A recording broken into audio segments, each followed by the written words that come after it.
নমস্কার, astro tarot with দেবিকাতে আমি আপনাদের প্রত্যেককে স্বাগত জানাচ্ছি। আমি দেবিকা ঘোষ, আপনাদের ট্যারো কার্ড রিডার, আপনাদের বন্ধু এবং পথপ্রদর্শক। আজকে যে ভিডিও টপিকটি নিয়ে আলোচনা করব, নো কন্ট্যাক্ট রিলেশনশিপ বা অন অফ সিচুয়েশনে আমার যে বোনেরা, দাদারা, দিদিরা রয়েছে তাদের পার্সনের বর্তমান অনুভূতি অ্যাট প্রেজেন্ট এই মুমেন্টে তার মন মস্তিষ্কে কি চলছে 30শে এপ্রিল দেখে নেব যে সে কি ভাবছে, এই সিচুয়েশনে দাঁড়িয়ে তার ভাবনা চিন্তাটা কি। ঠিক আছে, চলো দেখে নেওয়া যাক। যারা আজকে ফার্স্ট টাইম আমার রিডিংটি দেখছো, ভালো লাগলে অবশ্যই করে কিন্তু নিচে দেওয়া রেড কালারে বেল আইকনটিকে প্রেস করবে, সাবস্ক্রাইব করে দেবে। আর যারা নিয়মিত দাদারা, দিদিরা, ভাই বোনেরা রয়েছে, লাইক করতে, কমেন্ট সেকশনে নিজেরা মতামত জানাতে ভুলবে না। চলো দেখে নেওয়া যাক। আজকে 30শে এপ্রিল, আজকে এই মুহূর্তে দাঁড়িয়ে তুমি যে মানুষটার কথা ভাবছো তার মন মস্তিষ্কে তোমাকে নিয়ে কি চলছে দেখে নেওয়া যাক। Dear angel, archangel Michael and sisters প্রভু Narayan Jesus universe please help me.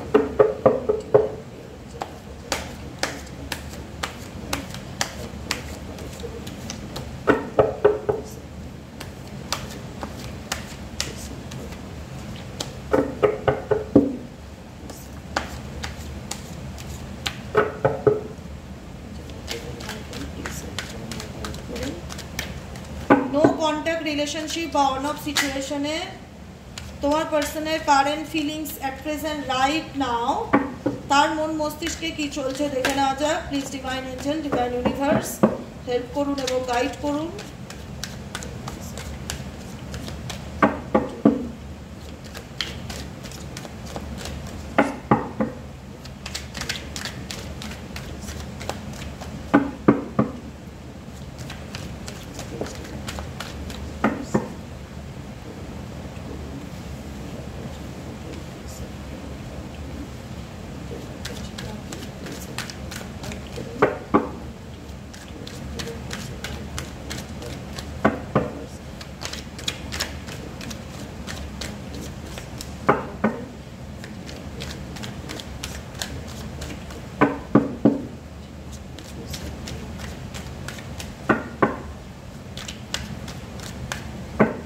চলো গাইডেন্স কি আসছে, তোমার পার্সন এই মুহূর্তে দাঁড়িয়ে কি চিন্তা ভাবনা করছে, কি চলছে ওনার মনের মধ্যে, কি পরিস্থিতি ওনার মধ্যে চলছে এবং কোথা থেকে তিনি বেরোতে চায়।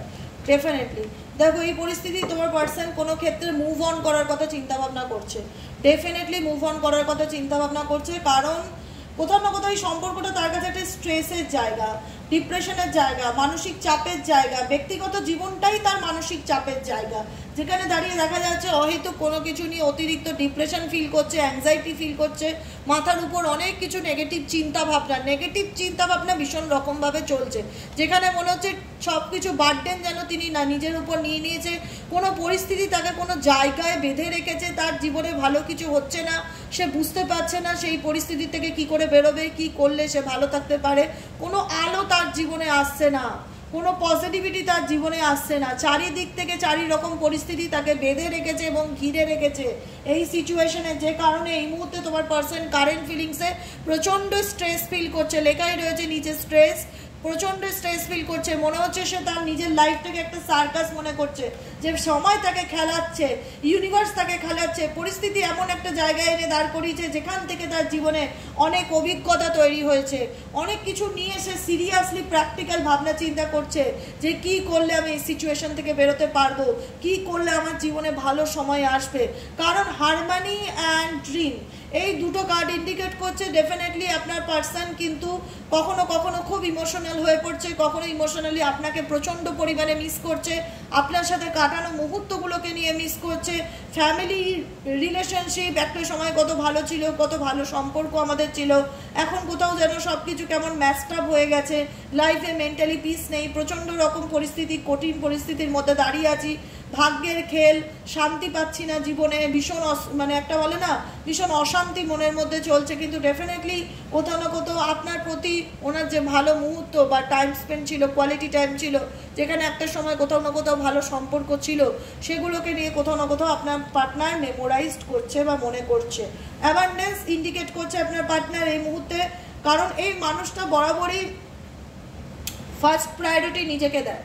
তো সেই ক্ষেত্রে নিজেকে দিতে গিয়ে নিজের লাইফের ফুলফিলমেন্টের জন্য আজকে কিন্তু উনি অনেক ঝামেলা বা অনেক পরিস্থিতির মধ্যে আটকে গেছে, যেখান থেকে চাইলেও কিন্তু বেরিয়ে আসতে পারছে না, বা বেরোনোর রাস্তা তোমার পার্সনের কাছে নেই, যে কারণে কখনো কখনো পোস্টপন এনার্জিতে চলে যায়, কখনো কখনো একদম চুপ হয়ে যায়, কোনো অ্যাকশন নেয় না, কোনো কথাবার্তা বলে না, কোনো এক্সপ্রেস করে না, মানে পুরো মনে হয় কিছু ভাবছে, ওনার মাথার মধ্যে কিছু চলছে। এবং মেজরিটি ক্ষেত্রে ওনার ভাবনাগুলো ভীষণ মানে নেগেটিভ ভাবনা হয়ে থাকে, যে আমার জীবনে কেন হলো, কেন আমার জীবনে এত সমস্যা, আমি কেন বিভিন্ন সমস্যার মধ্যে জড়িয়ে গেছি, আমার লাইফে সব কিছু কেন একটা জায়গায় থমকে গেছে, কোনো পজিটিভ পরিবর্তন হচ্ছে না, মুভমেন্ট হচ্ছে না। তো যে কারণে কোথাও না কোথাও এই মানুষটার জীবনে নিজের আনন্দকে কি করে খুঁজে বার করতে হয় সেটার দিকে কিন্তু ভীষণ মানে ওনাকে কাউকে মাইন্ড করিয়ে দিতে হয় না যে কি করলে তুমি ভালো থাকবে, কারণ অ্যাবান্ডেন্সের কার্ড আছে। কারণ এই মুহূর্তে লাইফটা নিজের, এই মুহূর্তে মানুষটি নিজের আনন্দ, নিজের লাইফের সেলিব্রেশন নিজে খুঁজে বার করে। কারণ এখানে যখনই মানুষটা মনে করে যে আমি ভীষণ লো ফিল করছি, তখনই এমন কিছু বন্ধু বান্ধবের সাথে কানেক্ট হয়, এমন কিছু মানুষের সাথে কানেক্ট হয়, এমন কিছু করে যাতে নিজের জীবনে একটা পজিটিভ এনার্জিকে সে ফিল করতে পারে। কারণ সে সবসময় রিস্ক নিতে ভালোবাসে, তোমার পার্সন ঝুঁকি নিতে ভালোবাসে জীবনে, এবং যত কঠিন পরিস্থিতি থাক না কেন সেই পরিস্থিতি থেকে কি করলে আমি সামনের দিকে এগিয়ে যাব, সে হোক ধীরে ধীরেই এগোই, যতই আমার মুভমেন্ট স্লো হোক, কিন্তু বেরোতে হবে আমাকে এই পরিস্থিতির থেকে, বেরোতে হবে আমাকে এই নেগেটিভিটির থেকে। ঠিক আছে, এরকম সিচুয়েশনে আমি তোমার পার্সনকে কারেন্ট মুভমেন্টে দেখতে পাচ্ছি। বটম অফ দ্য ডেকে আছে নিউ ভিশন, নতুন করে কোনো চিন্তা ভাবনা করছে। লাভার্সের কার্ড আছে, ভালোবাসা তোমার সাথে ডেফিনেটলি ছিল, কিন্তু এই ভালোবাসায় তোমার ভাগ্য তোমাকে এমন জায়গায় এনে দাঁড় করিয়েছে যেখানে এই মানুষটার তুমি আসল রূপটা দেখতে পেয়েছো, যেখানে তোমার মনে হচ্ছে সম্পর্কটা সবটাই ইলিউশন। এই মানুষটা কোথাও না কোথাও আমার বিশ্বাস নিয়ে খেলেছে, আমার মাইন্ড নিয়ে খেলেছে, আমার ইমোশনস নিয়ে খেলেছে। কোথাও না কোথাও এই মানুষটাই আমাকে, যাকে সব থেকে বেশি ভালোবেসেছিলাম, সেই আমাকে সব থেকে বেশি আঘাত দিয়েছে, আমাকে চিট করেছে, আমাকে প্রতারণা করেছে। এই ইলিউশনগুলোর মধ্যে থেকে তুমি বেরোতে চাইছো, তোমার পার্টনারও কিন্তু ডেফিনেটলি বেরোতে চায়, মুভ অন করতে চায়, লেটিং গো এর কার্ড এসছে। কিন্তু ডেফিনেটলি তোমাদের, কারণ তোমার পার্সনের ফিলিংস যে জানে যে তোমাদের মধ্যে যে মিসআন্ডারস্ট্যান্ডিং রয়েছে, যে প্রবলেম রয়েছে, সেটা কখনো ঠিক হবে না, পুরোপুরিভাবে ঠিক হবে না। কারণ তোমাদের মধ্যে না অনেকটা দূরত্ব, অনেকটা নেগেটিভিটি, অনেকটা ইলিউশন, মানে এত ভুল বোঝাবুঝি, এত মিসআন্ডারস্ট্যান্ডিং, এত নেগেটিভিটি, এত নেগেটিভ এনার্জি রয়েছে, যে কারণে যে মনে হচ্ছে একটা বাড়িতেও থেকে দুজনকে অচেনা মনে হয়, দুজনকে মনে হয় কোনোদিন দেখোইনি, একদম কেউ কাউকে মানে এমন হয় না যে কীরকম বলবো, বাড়িওয়ালা ভাড়াটিয়ার যেরকম সম্পর্ক হয়, রিলেশনশিপে যারা একই বাড়িতে আছো তাদেরও সম্পর্কটি কিন্তু ওই রকম, যেখানে মনে হয় কেউ কাউকে চেনো না, কেউ কাউকে জানতেই চাইছো না, কেউ কাউকে প্রশ্ন করছো না যে কেমন আছো বা কী চলছে তোমার লাইফে। অনেক অচেনা হয়ে গেছে তোমার কাছের মানুষ তোমার থেকে, তোমার কাছের মানুষও তোমাকে নিয়ে সেম তাই ফিল করে যে এর সাথে আমার অনেকটা দূরত্ব হয়ে গেছে, আই থিঙ্ক আর কোনোদিন ঠিক হবে না, ভাগ্যই আমাদের এখান থেকে দূরত্ব। কেন ইলিউশনটা ভীষণ বেশি, তো নেগেটিভিটি ভীষণ বেশি, প্রবলেম বেশি মিসআন্ডারস্ট্যান্ডিং ভীষণ বেশি। তো এখানে তো প্রবলেম সলভ করতে চাইছেই না, পরিস্থিতি থেকে পালিয়ে যেতে চাইছে, পরিস্থিতি থেকে বেরিয়ে যেতে চাইছে, কারণ তোমার পার্সন মনে করে যে এই পরিস্থিতিকে ঠিক করা তার হাতে নেই বা তার পক্ষে সম্ভব না, যে কারণে সিচুয়েশনকে লেটিং গো করছে, ডেফিনেটলি লেটিং গো করছে। কারণ এখানে দেখো, এখানে আমি তোমার এনার্জিও দেখবো, তুমিও বা এই সম্পর্কটার থেকে কি চাও। কারণ এই সম্পর্কটা তো ছিল তোমাদের ম্যারেজ রিলেটেড সম্পর্ক, বা ম্যারেজ হবে, বা কমিটমেন্ট একটা রিলেশনশিপ, বা তোমরা দুজনকে সত্যিকারের ভালোবাসতে, তোমরা চাইতে ভবিষ্যতে একসাথে হতে, তোমরা দুজনকে নিয়ে স্বপ্ন দেখতে। কিন্তু এই স্বপ্ন তোমাদের জীবনে এমন একটা নেগেটিভিটি বা এমন একটা ভুল বোঝাবুঝির জায়গায় তৈরি করে দেয় যে যেখানে সব থেকে কাছের মানুষ সব থেকে বেশি দূরে চলে যায়। তো সেই জায়গাটায় দাঁড়িয়ে দেখবো তোমার কারেন্ট ফিলিংস কি এই সম্পর্কটাকে নিয়ে। Please divine angel, divine universe help করুন এবং গাইড করুন আমার ভিউয়ার্স, আমার বন্ধুরা এই সম্পর্কটাকে নিয়ে কি চিন্তা ভাবনা করছে।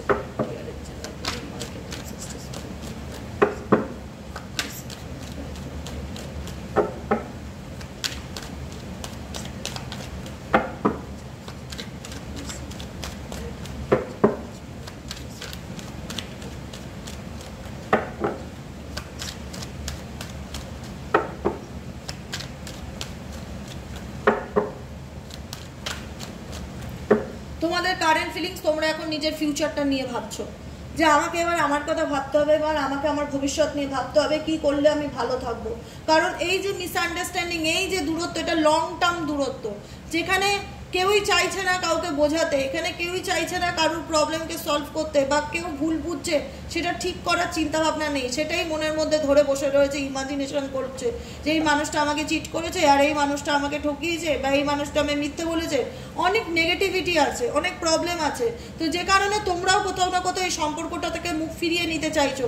তোমাদেরও মন বলছে যে আর পিছন ঘুরে দেখবো না, এবার শুধু সামনের কথা ভাববো, এবার শুধু ফিউচারের কথা ভাববো, এবার শুধু আগামী দিনের কথা ভাববো যে কি করলে আমার আপকামিং ফিউচার ভালো হবে।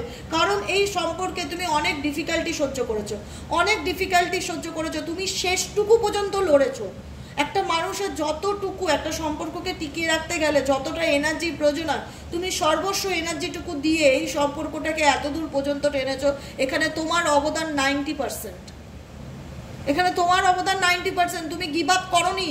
তুমি যখন দেখছো এই সম্পর্ক খারাপ, বা তোমার পার্টনার ভুল বুঝছে, তোমাকে ব্লেম করছে, তোমাকে চিট আপ করছে, তুমি কিন্তু গিভ আপ করোনি। তুমি কিন্তু ধৈর্য ধরে পড়েছিলে যে আই থিঙ্ক আজকে ঠিক হয়ে যাবে, আই থিঙ্ক কালকে ঠিক হয়ে যাবে। তুমি ডিফিকাল্টি ফিল করেছো, অনেক সমস্যার মধ্যে দিয়ে গেছো, অনেক কঠিন সময়ের মধ্যে দিয়ে গেছো, কিন্তু মনের মধ্যে একটা জেদ কাজ করতো যে হয়তো একদিন বুঝবে।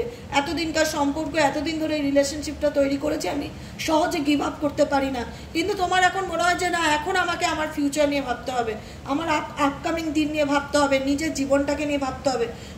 কারণ এখন তোমার মধ্যে সেই ডিপ্রেশন হয় না, সেই রিগ্রেট হয় না, কারণ তুমি অনেক বেশি ধৈর্যশীল হয়ে গেছো, অনেক বেশি পেশেন্স তোমার মধ্যে এসছে, অনেক বেশি তোমার মাইন্ডে ক্ল্যারিটি এসছে, স্পিরিচুয়াল এনার্জি এসছে, যেখানে তোমার মনে হয় ঈশ্বর তোমার সাথে আছে, ঈশ্বরের আশীর্বাদ তোমার সাথে আছে। তুমি যে কোনো পরিস্থিতিকেই নিজেকে সুন্দরভাবে ব্যালেন্স করে চলতে পারো।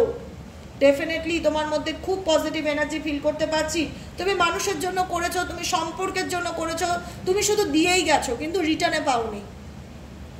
তো সেই জায়গাটার থেকে তুমি কোথাও না কোথাও আশা করো যে আই থিঙ্ক আমি যেটা করেছি, আমি যে কর্মটা করেছি, বা আমি যে মানুষকে হেল্প করেছি, বা আমি যে সম্পর্কের জন্য করেছি, এখানে আমার মনের মধ্যে কোনো পাপ ছিল না, কোনো খাত ছিল না, কোনো নেগেটিভিটি ছিল না। বড় স্ট্রাগলিংটা আমি বেশি করেছি। আমি স্বপ্ন দেখেছি মানুষটাকে নিয়ে কবে মানুষটা বুঝবে, কিন্তু মানুষটার জন্য যতই করে গেছি মানুষটা ততই ভুল বুঝে গেছে, কখনো আমাকে বুঝতেই চাইনি। সেই জায়গায় দাঁড়িয়ে তোমরা অনেক ডিফিকাল্টি ঝেড়েছো, কিন্তু কোথাও না কোথাও এখন ম্যানিফেস্ট করছো নিজের জীবনের পরিকল্পনাগুলোকে নিয়ে, নতুন করে বাঁচার আশা, নতুন করে নিজেকে নিয়ে স্বপ্ন দেখা, নিজের ফিউচার নিয়ে স্বপ্ন দেখা। কারণ তুমি জানো তুমি যেটা করেছো মানুষের জন্য, সম্পর্কের জন্য, যার জন্যই তুমি একদিন রিটার্ন পাবে। ঈশ্বর তোমাকে খালি হাতে ফিরিয়ে দেবে না। হোপ রাখো, তোমার সাথে ভালো পরিবর্তন ডেফিনেটলি হবে।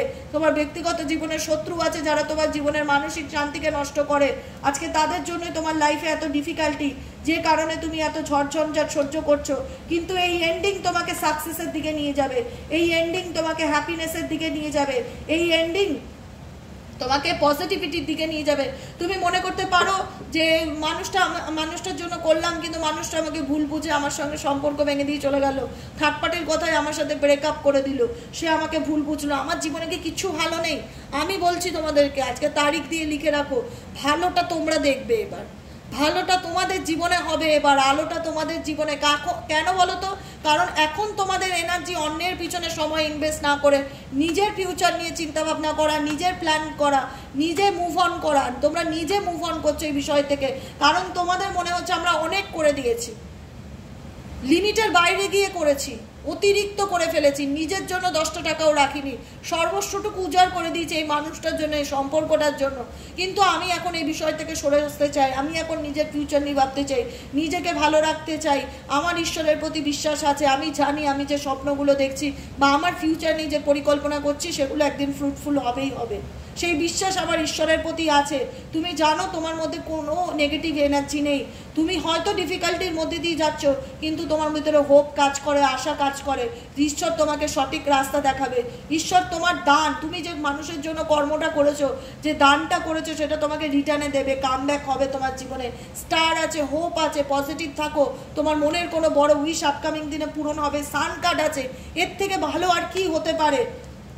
ইগনোর করছে, ইগনোর করুক, তুমি তোমার মতন এগিয়ে যাও, তুমি কামব্যাক করে যাও, তোমার লাইফে ফিরে যাও, থার্ড পার্টি তোমার লাইফকে ডিস্টার্ব করবে, তোমার পার্টনার তোমার লাইফকে ডিস্টার্ব করবে, মানুষ তোমাকে ভুল বুঝবে, তোমার উপর অহেতুক টেনশন চাপিয়ে দেবে, তোমাকে দুঃখের দিকে ঠেলে দেবে, তোমার জীবনে প্রবলেম ক্রিয়েট করবে।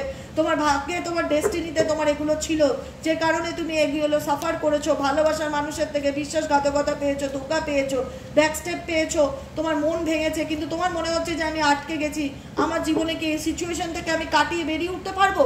ডেফিনেটলি বেরিয়ে উঠতে পারবে যখন তুমি স্ট্যান্ড নেবে না নিজের জন্য। তোমার নিজের জন্য যখন তুমি স্ট্যান্ড নেবে, তুমি তোমার জীবনে শুধু সাকসেসই দেখবে। স্ট্যান্ডটা অন্য কারোর জন্য নয়, কোনো থার্ড পার্টির জন্য নয়, তোমার পার্সনের জন্য নয়, স্ট্যান্ডটা নিজের জন্য, নিজের স্বপ্ন পূরণের জন্য, নিজেকে ভালো রাখার জন্য। যদি তুমি অ্যাকশন নাও, তোমার জীবনে happiness, new beginning, happy movement, নতুন নিউ লাইফ পাবে। পুরনো এন্ডিং ক্লোজ হয়ে নতুনভাবে নিজের জীবনটাকে দেখবে, নতুন করে বাঁচার ইচ্ছে জাগবে, নতুন করে স্বপ্ন দেখতে ইচ্ছে করবে, নতুন করে আবার মনে হবে নিজের জীবনটা শুরু করি। কারণ তুমি কর্ম করেছো, তোমার দিক থেকে তুমি 100% দিয়েছো। রিটার্নে যদি ধোঁকা পেয়ে থাকো, শত্রুতা পেয়ে থাকো, সেটা তাদের কারমা, তারা সাফার করবে, তুমি নয়। কিন্তু তুমি বিশ্বাস রাখো, তুমি তোমার নিজের স্বপ্ন, নিজের ফিউচারের প্রতি যদি ফোকাস রাখো, আপকামিং দিনে তোমার জীবনে কিন্তু খুব ভালো পজিটিভ চেঞ্জেস, পরিবর্তন আসতে চলেছে, যেখানে তোমার মনের উইশ ফিরত আসবে, তোমার মনে হ্যাপিনেস, জয় আসবে। অতএব এনার্জিটা কারোর পিছনে নয়, এনার্জিটা নিজের পিছনে ইনভেস্ট করো, লাইফটা পাল্টে যাবে। আজকের মতন রিডিং এখানেই শেষ। Tata, bye bye, thank you so much. প্রত্যেককে, সবাইকে বলবো খুব ভালো থাকো, পজিটিভিটির সাথে থাকো, গাইডেন্স ফলো করো, জীবনটা পাল্টে যাবে। আজকের মতন এখানেই শেষ করছি, দেখা হচ্ছে আবার নেক্সট কালকে রিডিংয়ে। চলো টাটা, সাবস্ক্রাইব কিন্তু করতে ভুলো না।